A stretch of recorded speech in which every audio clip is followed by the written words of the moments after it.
I'm going to be doing something different with this post here, just because I feel like what I want to say today in Easter time is just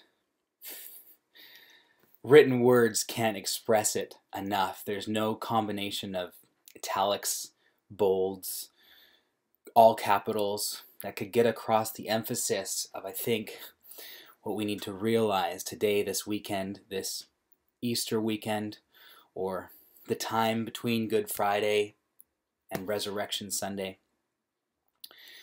And I was just listening to a sermon where John Piper was referring to a time that he remembered and videos that he'd remember seeing.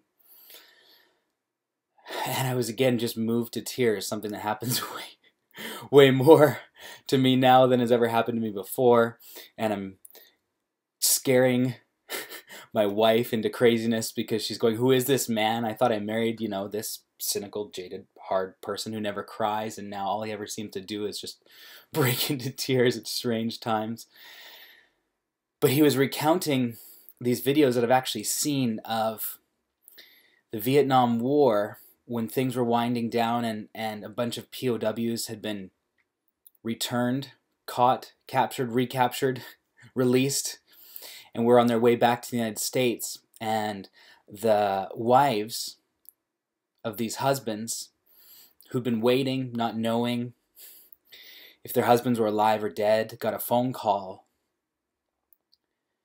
with some news that was incredible. That literally just a phone call with some news changed their entire world. And I've been dealing with another story. A close friend of mine, someone I work with, has become incredibly ill suddenly. One day he's fine, and the next day he's in a coma because of a horrible sickness that's eating his body alive. And we've been praying, and God's been bringing miracles, but that's not what I want to talk about today. I want to talk about what his wife said today. After yesterday, they thought he was getting close to being out of the woods, and all of a sudden the infection's back, and they had to suddenly rush him into surgery again. And the doctors were pretty convinced that he wasn't even going to make it out of surgery because his body's so weak because he's been on life support for 4 days. He's basically, his body's alive only because of modern medicine. And she's been talking about words that have been meaning a lot more to her. Words like improvement, words like stable have never meant so much to her.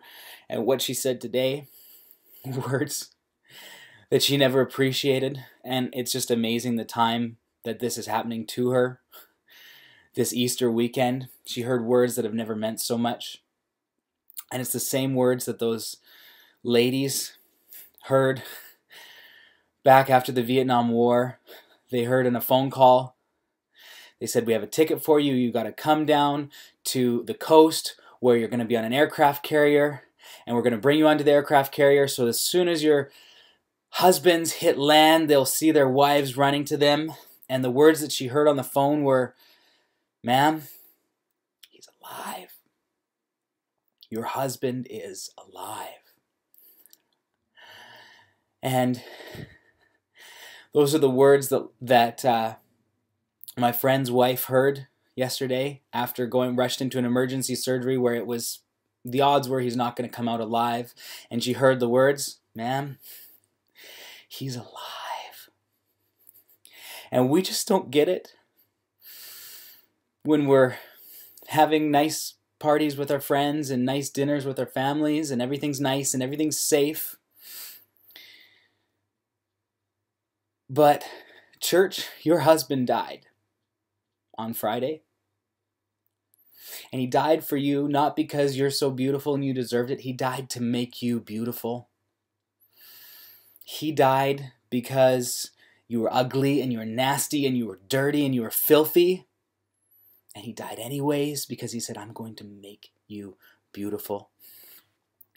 And church, we need to get this through our head because you know what? That was enough. When he died, he paid the price so that we could be beautiful. And because of that, we owe him everything. But the story doesn't end there. And if it was just there, it just wouldn't be the good news, because the best news is he died for you and we're alive today. The sun rose today. I am in him today because he died. But there's good news, church, and it's that your husband, we're the bride of Christ in church, your husband is alive. He's alive. And if that isn't cause for rejoicing and celebration, not just somber reverence like the Jehovah's Witnesses have, that, oh, this is wonderful, this is great, and he's alive. Okay, good.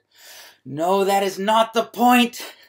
The point is the one who made you beautiful, who clothed you in his righteousness, who gave it to you as a gift. You are justified.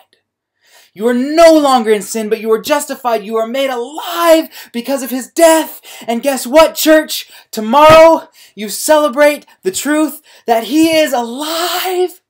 And we need to get that into our heart and soul, because that is news that will change you. And that's why I couldn't just write this out, because it just doesn't come across in words, and all the capitals and all the biggest font in the world will never get this through your head. And not even me saying this will get this through your head. The Holy Spirit needs to come through this and make your heart alive to realize that he is alive.